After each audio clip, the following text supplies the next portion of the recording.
This ABC Sports exclusive presentation brought to you by Allstate. Are you in good hands? And Taco Bell. Think outside the bun.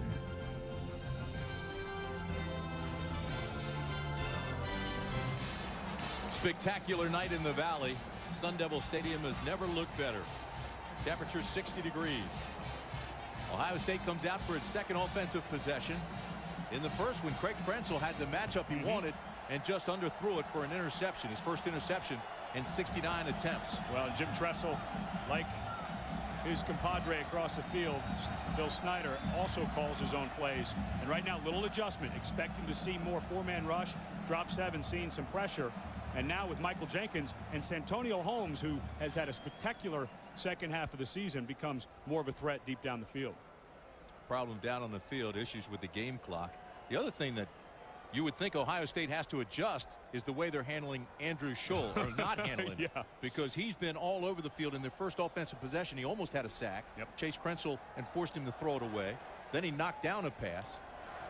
Well, the problem is, and we talked to these coaches about getting ready, and that was Jim Tressel's biggest concern, is game speed. You can do as much as you can full speed, but you've got to be careful not to injure these guys. And I think right now the offensive line for Ohio State may be a little surprised at the speed of Andrew Scholl.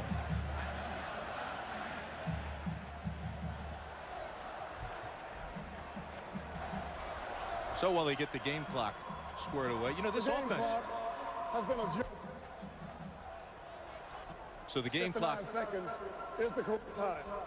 Has been adjusted to 9:59. Well, with this matchup, they don't want to cheat us. What I was going to say about Ohio State's offense, it's been a tough season. 94th nationally, and you think they miss Maurice Clarett? Last year, Clarett ran for 16 touchdowns himself. This season, the Buckeyes as a team have rushed for a total of 14 touchdowns. A lot of that had to do with the health of both Lydell Ross and Maurice Hall. No question. Ross had that turf toe, man, and early in the year, you could see he just couldn't push off. Right now, the healthiest he's ever been, and he's run hard inside a couple of times. Averaging 4 yards a carry. Tries to pattern his style after Eddie George. Let's see if he can have that kind of success. First down, Ross, left side, gets a block, now runs right into a tackler.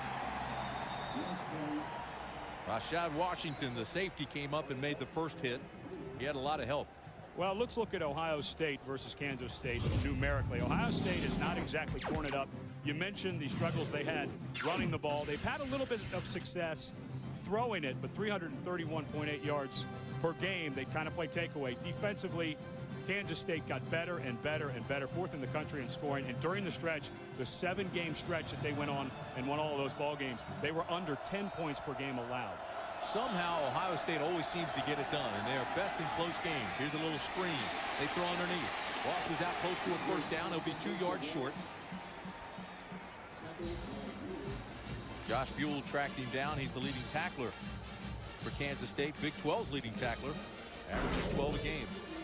Buell, a guy who, if he has aspirations to play in the NFL, as I'm sure he does, he's going to change positions. Although he won't go too far away from the line of scrimmage. Oh, I agree with you. I mean, it'll be very much like Adam Archuleta.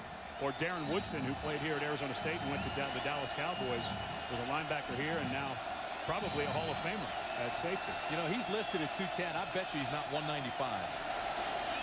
Three-step drop. Krenzel again looks for a mismatch and overthrows Jenkins, who had a step on Cedric Williams. Even though that was a little overthrown, a much better throw that time by Craig Krenzel, because that time Cedric Williams got a little more of a bump on Jenkins, turned and ran with him. And Williams, a junior college transfer, his first year at Kansas State, didn't play much the first 4 games, but the light went on. He figured out the defense, and he is the best cover guy, and there's no wonder why he's lining up one-on-one on number 12. Michael Jenkins is not one to get frustrated, but he's been open twice now and hasn't gotten the ball. Sanders punt. Darren Sproles looks at it and takes it at the 17. So a 37-yard punt and no return. B.J. Sander won the Ray Guy Award as the nation's best punter. He is so good at dropping the ball inside the 20-yard line. 8:27 to play. First quarter in Tempe. No score.